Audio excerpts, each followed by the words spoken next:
Celtics 76ers. I mean, Tyrese Maxey, that's a superstar series performance right there.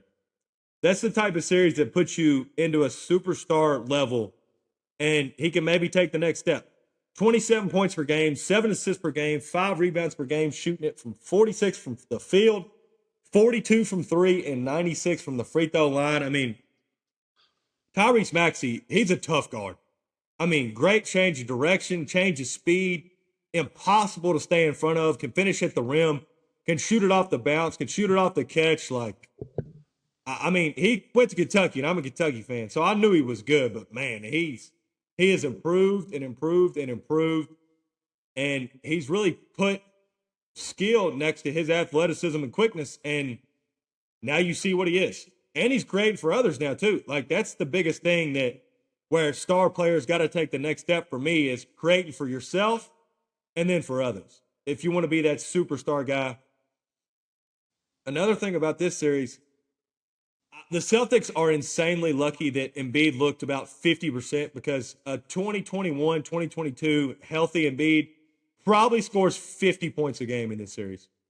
Their big men had absolutely no chance stopping Embiid. And even with how hampered he looked, he still dominated the series when he came back.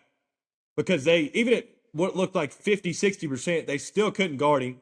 He was still too strong for him, still too skilled, still had the touch or the jump shot touch, could shoot the three, shot the mid-range, and every time they came to double, he was waiting for it, he was patient, and he would just pass out of the double.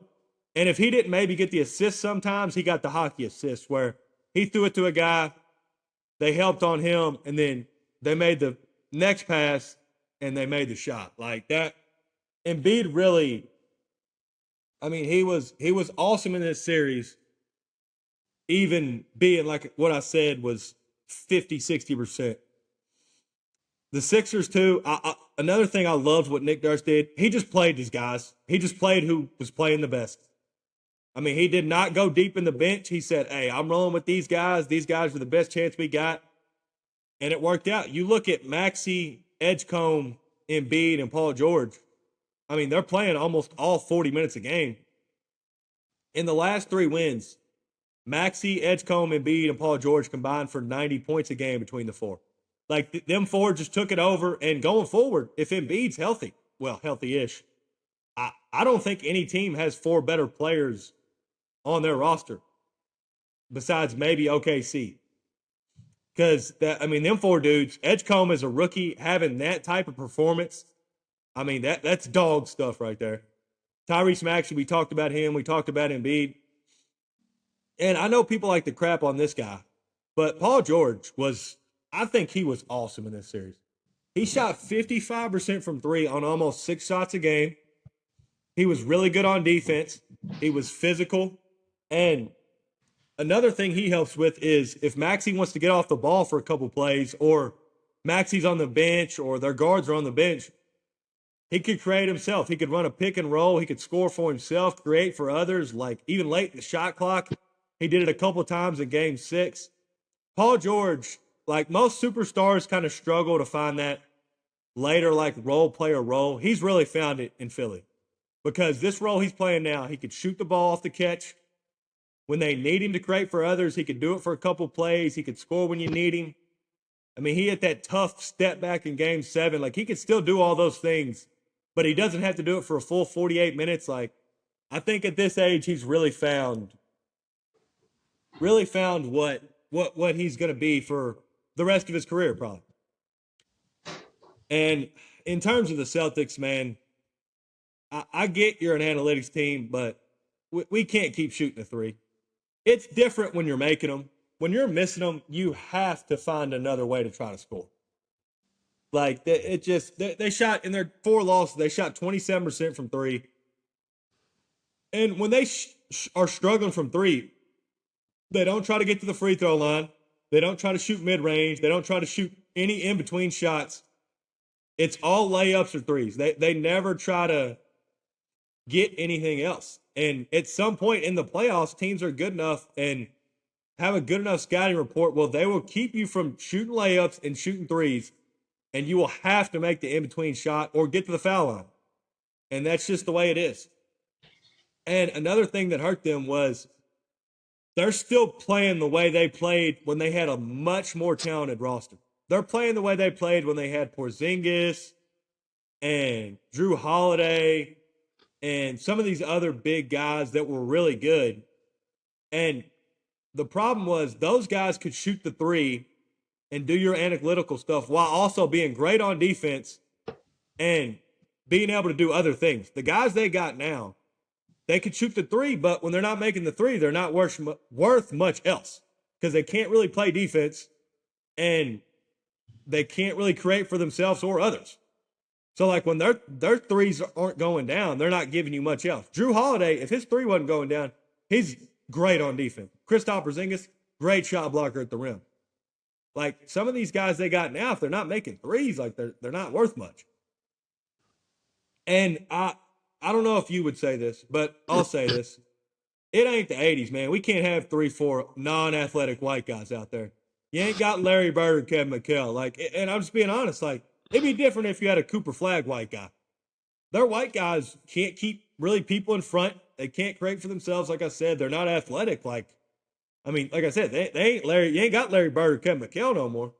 Like they need to get way bigger, way more athletic, and change their. You got to pull it back a little bit. The threes are getting ridiculous. Because last year, I can't remember what it was for the whole series, but in the first two games, I think they missed 80 to 93s against the Knicks, and they kept shooting them, and then they lose the series. Like, at some point, it's what is insanity doing the same thing over and over and expecting a different result. Like, at some point, especially with your new, like, you can't play that way every time, especially in the playoffs. In the regular season, over 82 games, okay, you can play like that. You're probably going to win a lot. In the playoffs, it's different. You got to have an in-between game in the playoffs. Like, or you got to be able to get to the free throw line. Like, everything can't be a layup or a three. But, yeah, that was just my thoughts on 76ers and Knicks, really. Yeah, 76 and Celtics this was probably the most surprising result out of any of the first round series for me. Sixers obviously started the series without Embiid, stole a game in Boston without Embiid. I thought that was very important. And yeah, I feel like their stars outplay Celtic stars. Maxey, like you said, those four, Maxey, Embiid, Edgecombe, and PG, that might be the best four on just about any roster. They all played exceptionally well. Surprised by VJ, just being a rookie, but just playing his role like he's done all season. So, and the other guys like Quentin Grimes, they got some defensive intensity out of some of those, other guys off the bench as well. But I mean, the comeback from 3-1 against the Celtics teams, a lot of people had them in the finals coming out the East, but they kind of just bullied them, especially in games 5 through 7. Celtics didn't crack 100 points the last 3 games. Well, they scored exactly 100 game 7, but scored 93 and 97 the 2 games prior, so they couldn't really get any offense going. Wasn't knocking down their threes. And I've been saying this. I think Derek White is their most important player when the Celtics are at their best. And he was a complete no-show from games 1 through 6. He did absolutely nothing on the offensive end. Played great defensively, but when the Celtics are at their best, Derek White is playmaking. He's knocking down threes.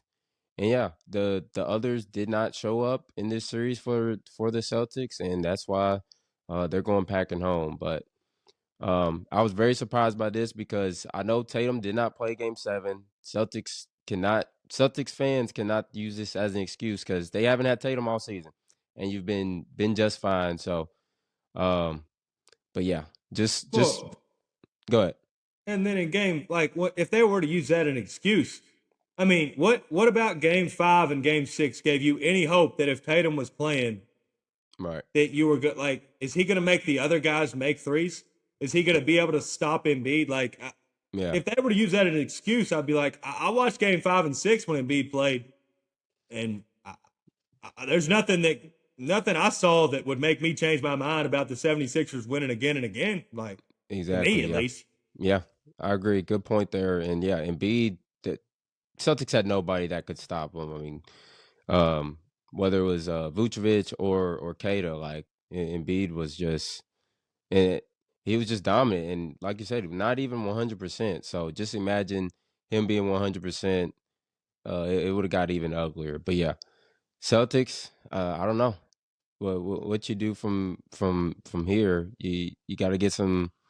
I like the point that you made. You can't live and die by the three. That's really what they've been the last 4 or 5 years. If the threes are falling, they're a very good team. If the threes are not falling, then they can really struggle. So, yeah, this was very surprising to me though. Especially given what the Sixers have done in recent years in the playoffs, never getting past I know it's the second round, but even in some of these series, they're not getting out of the first. And I don't think a lot of people expected them to get out the first this series. So, uh, great job for the Sixers.